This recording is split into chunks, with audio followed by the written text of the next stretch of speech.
We are back after a week off. Chad the Mark went down south. Mr. Brown went to Wrigley. And you know what? It's summertime, so we got plenty to talk about. This is the We Don't Know Sports Podcast. Stay tuned.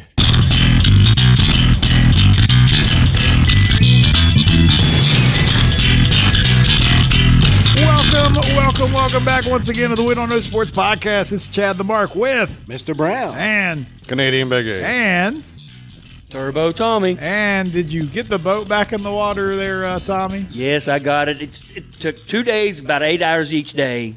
Got it back in. It's running perfectly. What are the 2 best days that you own a boat?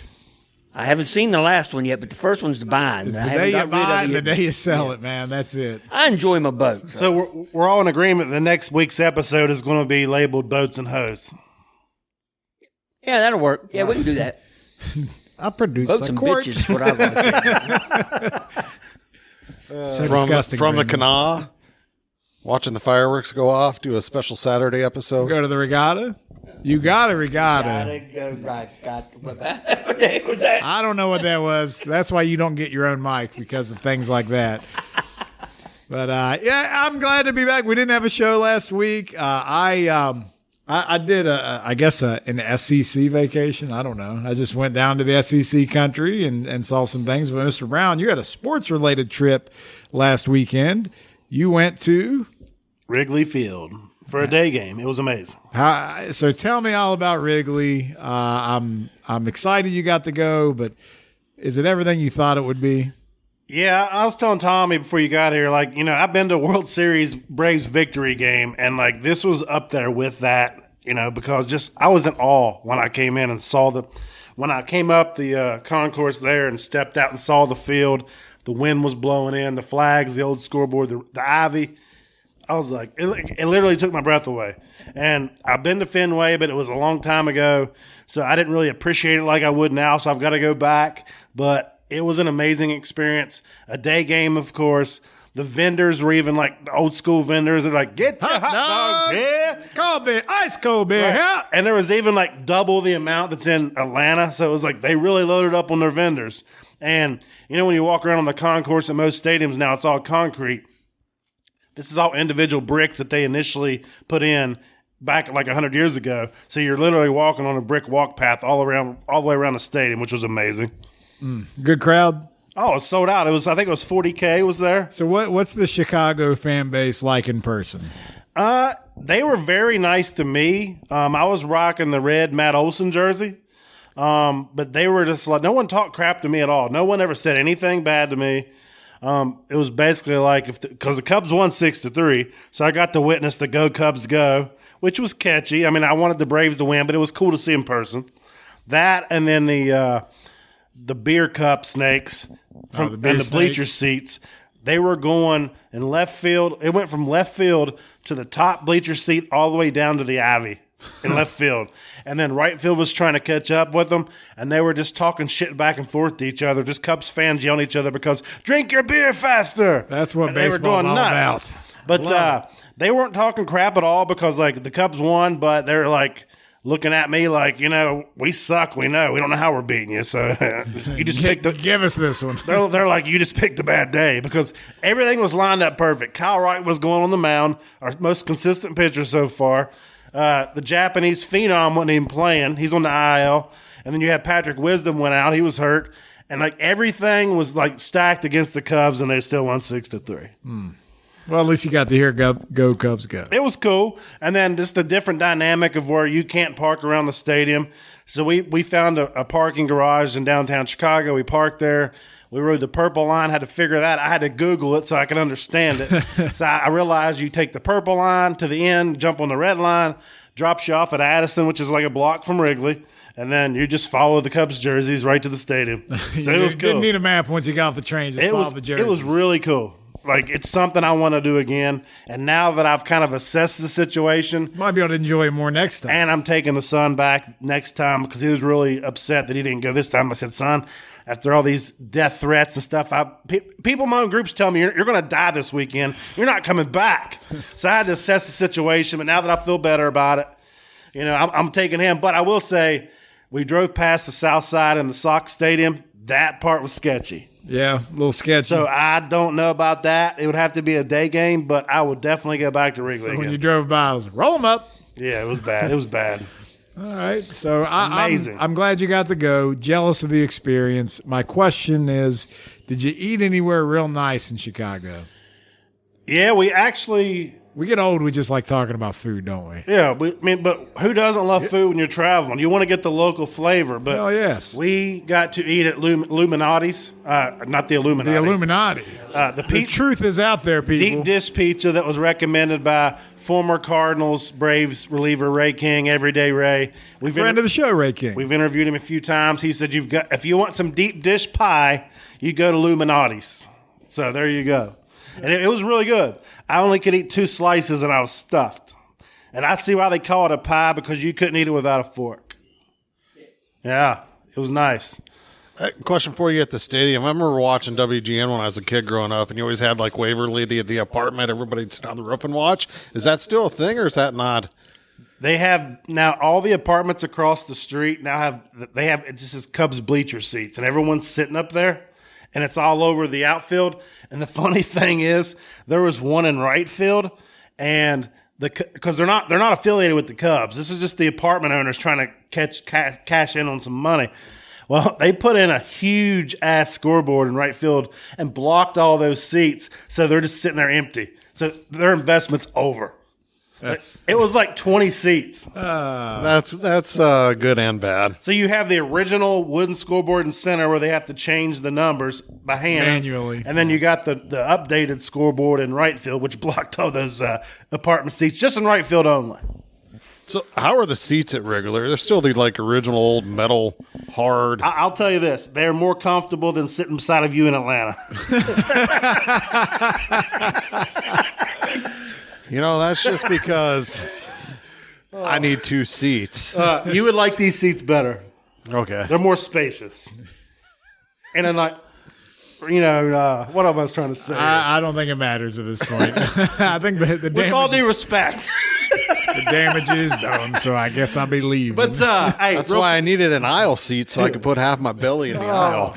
real quick, Friday I'm going to Cincy to check out the Reds and Braves. We've been there several times, but my son hasn't been there. Going to show him the Hall of Fame. If anyone hasn't been to the Hall of Fame, it's 3 stories of great baseball history. Takes you right into the team shop. That's going to be fun. We're actually going to stay in Covington and just walk to the game and then stay you go. there. And then, we'll talk about the next one for the next show. All right, so I can't even remember if we had a chance to really talk about the NBA Finals wrapping up. But anyway, we know the Warriors won. Curry got his Finals MVP. And the question that has been kind of going around, and we talked about this a little bit, and we decided let's just do it on the show. We talk about like the face of the NBA. Who is the face of the NBA right now? Is it Giannis? Is it Curry? Is it still LeBron? Like, what's your thoughts just starting there? I kind of think it's Giannis right now. He's the youngest guy. He should have won his MVP this year. I know the Joker won back-to-back MVPs, but to me, coming off a championship season, it's Giannis as the face of the league. See, I personally feel like it's LeBron until he retires. I'm with you. Because everyone has an opinion of LeBron. They either love him or hate him. And Giannis don't have that same concept. No. So it's like he's like the villain or he's the GOAT. So That's it. The other one that's similar to that, I think, is Steph Curry. And there can be an argument made that Curry might be the face of the NBA. I would argue that Curry is the face over Giannis. I would too. And Curry does more, sponsors and commercials and things like that. Let me say this though. The fact is, Giannis. I'm not saying Giannis isn't the best player. No, we're just talking about image wise. Correct. How the public. I think Giannis is the NBA's like go-to guy for the next decade. Right. Well, I think I misread that a little bit. I heard what you said, but to me, Curry is more of the face of the league in that more players emulate him at a younger Well, age. we've had the conversation ad nauseum about the impact that players have had over the history of the league, and Curry is one that we always put on that top 5. The reason why, I kind of bring it up is like Mr. Brown, you and I were talking about LeBron and Curry. I think they're hand in hand. And LeBron's been there longer. He's more established, arguably the bigger name. But Curry is just won another title, and he's part of a dynasty. And the question is, in the annals of history, when we look back, who's going to be the bigger representation of this era? Is it going to be LeBron or is it going to be Curry? I think it's Curry, and I don't think it's close. So 'cause Curry's got already time past left. him? Yeah, because if you look at playing basketball, and we see this with youth kids. I can remember coaching 3rd and 4th grade basketball, and you'd have every kid there at 4'9" trying to shoot 3-pointers, and that's because of Steph Curry. Every kid, even though they can't be Steph Curry with the handles and the shot, they think they can do that. You're not going to be 6'8", an athletic freak like LeBron is. Steph Curry's impact on the game and how it's played is the greatest thing that we will have seen in the history of basketball when we look back on it in 20 years. Let me ask you this. So they both have 4, correct? Yes. And I got LeBron's a little longer in the tooth here, but let's say he somehow wins another title, probably by jumping away from the Lakers to the Warriors. And then No, that negates my argument. It would. Let's say LeBron somehow wins 5 and then Curry never wins another one. Is it still Curry? To me, it is because his impact on how the game is played. No, I agree with that 100%. I don't think With everybody his looks at it ability that to way, win. though. I think LeBron. That's how I look at it. LeBron, he's a billionaire on his own merit of being a player. I mean, he also has made the worst movie. He is ever. the first He won a active Razzie. player that's a billionaire. Correct. Ever. So, like that. Well, that here's the goes other to thing something. about LeBron. You want to talk about, okay, he wins another one, so then he would have been to 11 finals and won 5. Right, correct. With the bubble chip where they were all stoned, zoinked out, TJ Warren scoring 47 a night. Well, then what about Tim Duncan, who won 5 and was the best player in his era as well? To me, the thing about LeBron and Curry, if you want to talk about the same era, is you can't go down as the GOAT Dude, when stop. you have a player in your era who does what they do. Duncan never dominated the game, and especially in the latter But he part brought of his up, well, if he career. wins another title, he's this. It's not. No, Look it's at not Kobe, just, who it's won not 5. just about titles. It's not- and it's just not about- It's yeah. about their. How does the league view them? So, like, let's be honest. The players still look at LeBron. They're starting to dim a little bit on it, but they still look at LeBron as that idolized picture, right? I don't know if they look at Curry the same way. And I think it's because he's not as physically intimidating. he's not, but he still has just as much of an impact on the game. So my statement though is I think it's close, but Curry hasn't quite passed LeBron as far as that status check goes.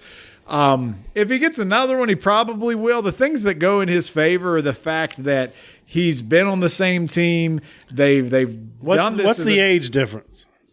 Curry's 34 and LeBron's 38. It's that close? Curry's 34? Curry came into the league in 2009, and LeBron came in 2003. Yeah. But Curry went to college. Did he play 4 years of college? No, he did not.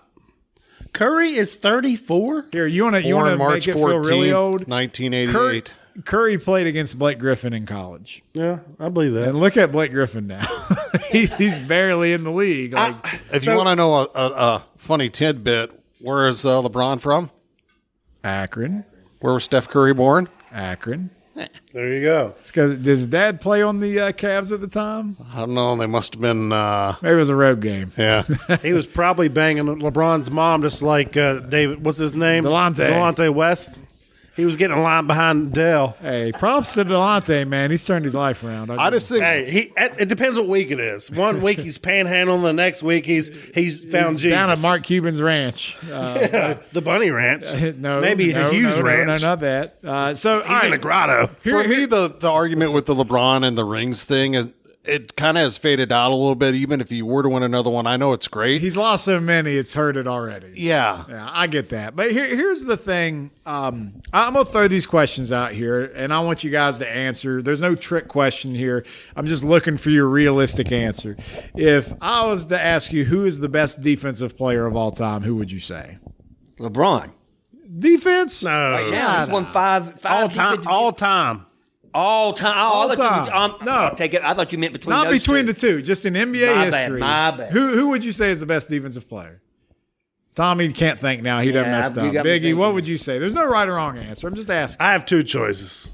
Can I go first? Yeah, You can go ahead. first. Bill Russell and Michael Jordan. All right, Bill Russell would be one I'd put in there for sure. I was going to throw Michael Jordan, 9-time all first defensive, 9-time first team all defense. I just wanted to throw a post player in there because the way he dominated. You could say Rodman. I Right. mean, Well, I'll throw a name out there as a little lesser known guy, Bruce Bowen. yep. You could say Gary Payton. I mean, there's names you could throw out there. All right, so how about who is the best passer of all time? Magic Johnson. Magic Johnson.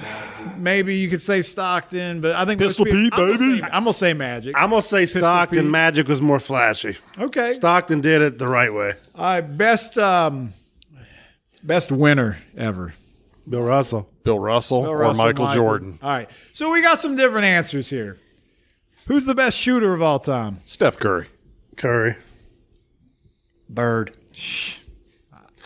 It's not Bird. You know, it's not. Bird wishes he was Steph Curry. Tommy ruined my point. Was that it's kind of like when you say who's the best receiver of all time, everybody No, says so here's Jerry the thing, Rice. You know what that's I mean? not shitting on Larry Bird. In all seriousness, No, I'm it's saying that not. because Mike's beside me, Mikey, my brother Mikey. He loved Larry Bird, but the fact is, Larry Bird, in my opinion, is a better overall player than Steph Curry, and it's not close. But Curry's specialized shooting is better than anybody ever. Correct. And I think as his career continues to wind down and he's not able to take people off the dribble as much and things like that, he's still going to have a place in this league because of his skill set. Like people don't like he's the most prolific 3-point shooter in NBA history, and the only guy close to him is James Harden. And James Harden's like 500 threes behind him, so he ain't ever going to catch him. Look at freaking Kyle Korver. He's in the league just coming off the bench, just popping like 4 threes and heading back to the bench. Well, the thing is, it's not even that Curry is just the high volume 3-point shooter. He's top 10, or I think he might be 12th actually, in career 3-point percentage. With the amount that he jacked He just had his worst year ever in accuracy as a 3-point shooter. First time he ever shot under 40% from 3-point It line. was 38%, which is what Trae Young shot from downtown. He needs to take some lessons from Coach Steve Kerr. Who is 52%. the best in NBA history. 52, right? Well, the other part of it, like- I don't think it's 52, but he's number one all time. If you go pound for pound, you can say, oh, Steph Curry's not even in the top 10. Look what this guy, look what that guy can do. But his impact on the game is number 1 or 2 overall. When you look at this, Duncan Robinson signed a huge contract with Miami Heat where he got like $60 million for 4 years. Yes. What does Duncan Robinson do? He shoots threes, and that's it. Yeah. He's turned the league into where guys like that get picked. Kyle Korver will be 47, still spotting up in the corner. Sorry. That's all right. I got distracted too. I saw a thong. We're watching wrestling in the background. Dong, Blood and dong, Guts dong, AEW. All right, so to wrap Cisco. close it up. Well, my point is, I think Curry still has the potential to move way beyond that because when you look at where they're at in their careers, who's more likely to win the NBA championship next year, the Warriors or the Lakers, right? I don't know. The Lakers are running it back. They're going to run them back. Yeah, the Lakers got the Mason, Russ Westbrook. They got the old man James, and they got Everybody around Mr. the Glass. league, everybody AD. around the league is applauding that decision. You know, They're he excited. makes $47 million this year. So just like we've always talked about Joe Flacco's agent, you need to put Russ Westbrook's agent in a damn Hall of Fame yesterday. Hell yes. 47 million? Westbrook. The biggest, most prolific bricklayer of all time. I mean, who's paying those prices for masonry?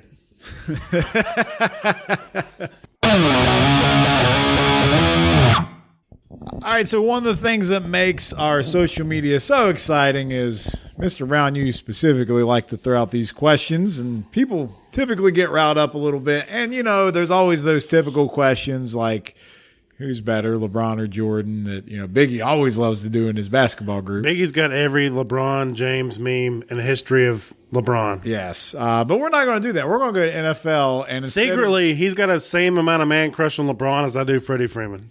He don't want to admit it. is anybody crying about it? He is internally. That's Oh, that's my ulcers bleeding. So now that we've gone through WebMD and diagnosed Biggie's bleeding ulcers, let's talk a little running backs. You know, we're in the dog days of summer here. We don't have a lot of NFL stuff going on because we can only talk about sexual predators so much. Oh, yeah. So let's just transition to running backs. And you threw out. And it's easy, first of all, to pick like the Barry Sanders, Jim Browns, and Walter Paytons of the world. Right, you didn't do that. I picked out four running backs that ranges anywhere between 15 and 25. 3 of them are Hall of Famers. 1 of them will probably Correct. The 4th one will probably get in, I would Right. guess. Edgerrin James, Marshawn Lynch, Jerome Bettis, and Terrell Davis.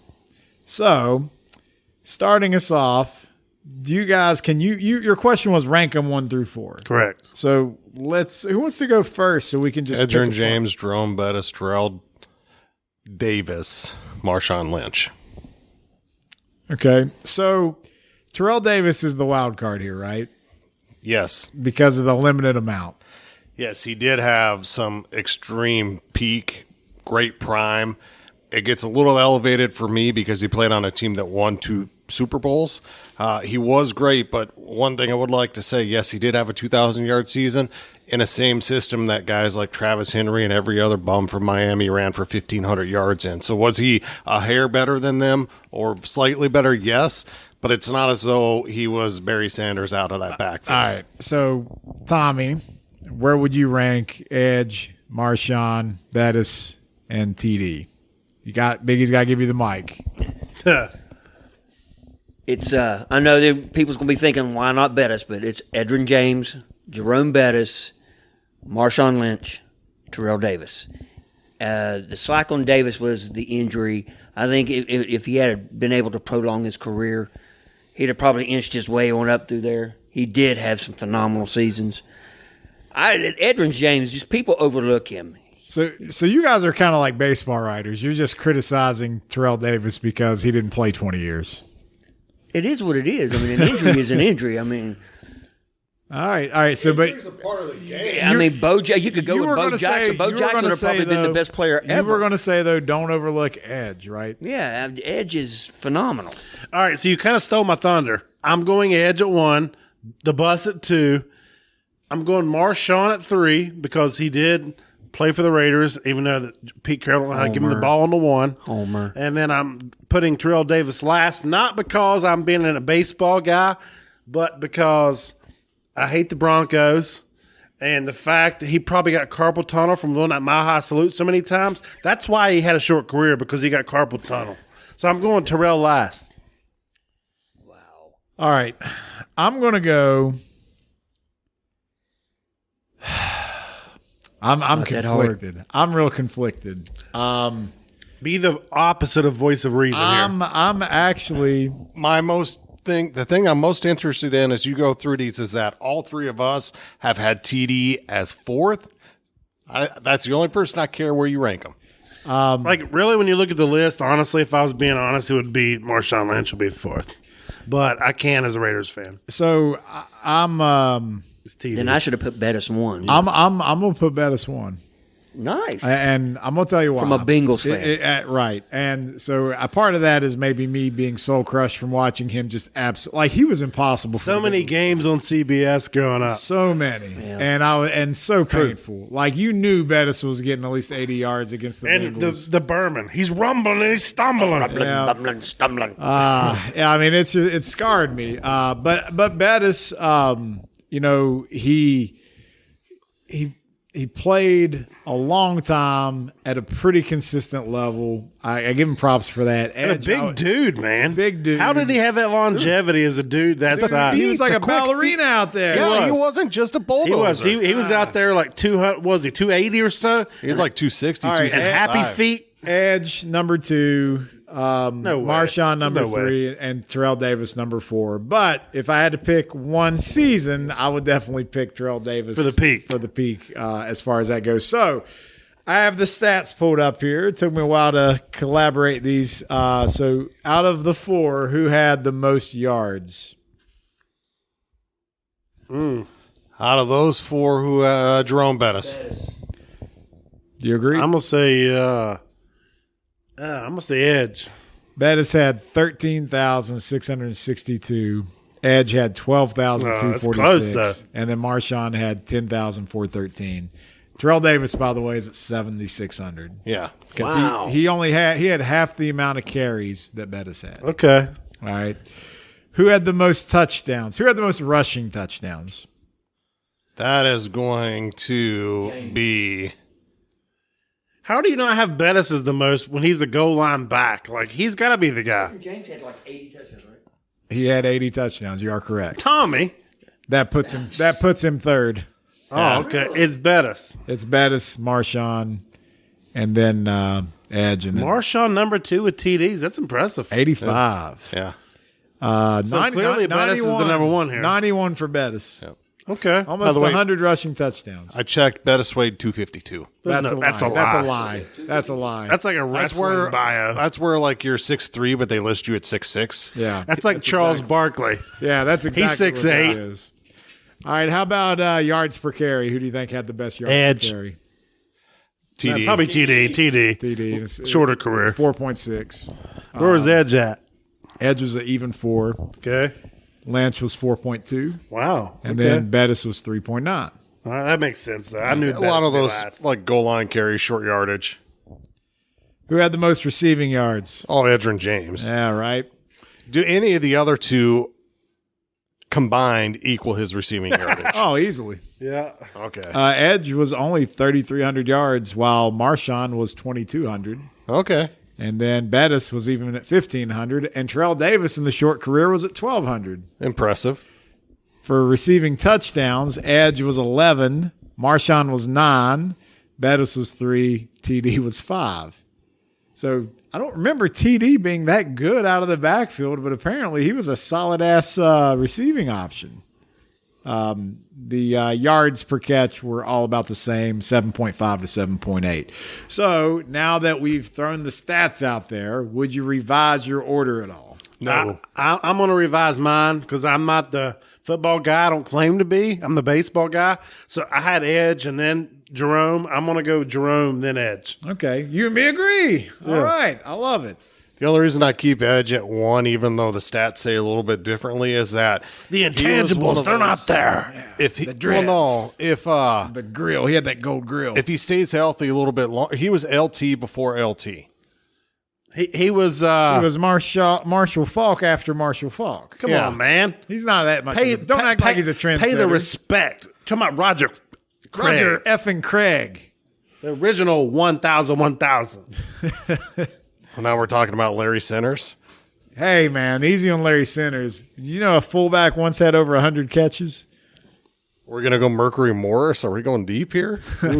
You know, we had a meme that reached 3 million people this week that said, you know, dudes can just sit around and talk about old athletes and just have the Dude, best time. And that's a bit- Instead of the 6 degrees of Brett Favre. Favre, just do that with different athletes. I thought it was the 6 degrees of Kevin Bacon. It was, but we turned it into Brett All right. Favre. Also, that meme now, it's not even a meme, it's just a statement. It's completely true about us just talking sports, random names. It's up to 15,000 shares. Yeah, that's but you know, that's what we do. Statement. I mean, what but we like do. literally, we've been sitting down there since we started and just naming out like we found out that the all-time triples leader, I think, was it triples or doubles? It was triple. Doubles. No, Owen Wilson. Oh, that that was was the triples. triples. The doubles was after 1925. Yeah, Owen Wilson is the number one leader in MLB in triples, single season. Wow. and it's not the actor, of course, because he had 36 in 1913. Wow. We got onto that because Matt Olson has 31 doubles. Wow. He has a chance to set the doubles record, and somehow we ended up on In the triples. 2022. Isn't it amazing? That's what baseball can do for you. Gift that keeps on giving, before like we- the Jelly of the Month Before we Club. walk away from the Jelly of the Month Club, what is jiggle right here. well, we got a little boxing action coming up, right? Oh, we do. We do. And Is it's, it boxing or MMA? I don't know. It's boxing. Is it boxing? So Frank Gore started a trend here, huh? Yeah. Yeah. That ain't, I think the winner should face Frank Gore, for the no, record. Frank Gore is already 0-1. Wow. Remember, he got his butt knocked out. Well, Maybe Ocho Cinco. yeah. Because he actually had some game. I would like to see, because he Ocho's got a knocked soccer down player. and got up. he was like Rocky in Russia. You won the respect of the crowd because He's like Chumbawamba. Right. Well, that too. I fall down. That all you got? Get up again. You ain't ever gonna keep me down. All right, who's fighting? It's Le'Veon Bell. Le'Veon Bell versus Adrian Peterson. Wow, he gonna beat him like his boy. You watch it. It's gonna happen. like he's gonna make his child abuse all over again. Yeah, you go pick your switch, boy. That's exactly what's gonna happen. Wow, Come to AD the will do ring. anything for a damn paycheck. All day. Give me AD. He's Hey, got the it. winner of this should face Ray Rice That's in an elevator. that's like no fighting holds out of bars your- match. That's like fighting out of your weight class. Ray beats women. yeah, Well, they ain't women. yeah. All right. Hey, Ray beats women. Le'Veon's AP kind of beats womanish. kids. Put them in the ring together. what about? Can we get some Shady McCoy in here? Can we do like a triple threat match? We can. Let's just get all these coming of age running backs from the past 10 years, and So let's get some divas in there. We got Ray Rice. can we do a mixed tag? Yes, Dude, we can put like No, AFC. Royal Rumble in an elevator. Royal Rumble So in you an got elevator Ray Yeah, Rice. in a steel cage. Correct. Le'Veon So we got Bell. Rice, Bell, Antonio Brown. God, we got the whole AFC North in this. Who thing. else we got that's a complete head case? Can we just throw Baker Mayfield in there for fun? We need to. He's got nothing Deshaun going Watson's on. got to go in. Yeah, if he's on. And then Montez for the Perfect fun in of there. it, throw in OJ in the glove. And Bill Cosby's the referee. And the count to 3 and the 1 and the 2 and oh my And we're goodness. going to do it in a tub of Jello and the pudding. Well, I missed you guys last week. I just want you to know that. Yeah. So hopefully you listened to the show long enough just to get to that complete nonsense. But anyway, we do like it when former athletes fight. It'll be entertaining. Did we even say who's going to win? I don't think it matters. It don't matter. I said, But we're still going to watch it, damn it. AD all day. All right. Fair Taking enough. Peterson. Fair enough. Well, ladies and gentlemen, that's been another episode of the We Don't Know Sports podcast. Make sure you check out America's Pastime for the Love of Baseball. Get on the We Don't Know Sports YouTube page because we did an interview yesterday, checked in with our resident Baltimore Orioles expert, and you guys had a pretty fun conversation. So that's out there for your viewing pleasure, not only your listening pleasure. But make sure you subscribe wherever you get your podcasts. We'll come and invade your ears each and every week. We'll be back next week. Enjoy your 4th of July holiday. Have a great weekend. Don't blow any fingers off. And we'll see you next time. America. Bye-bye.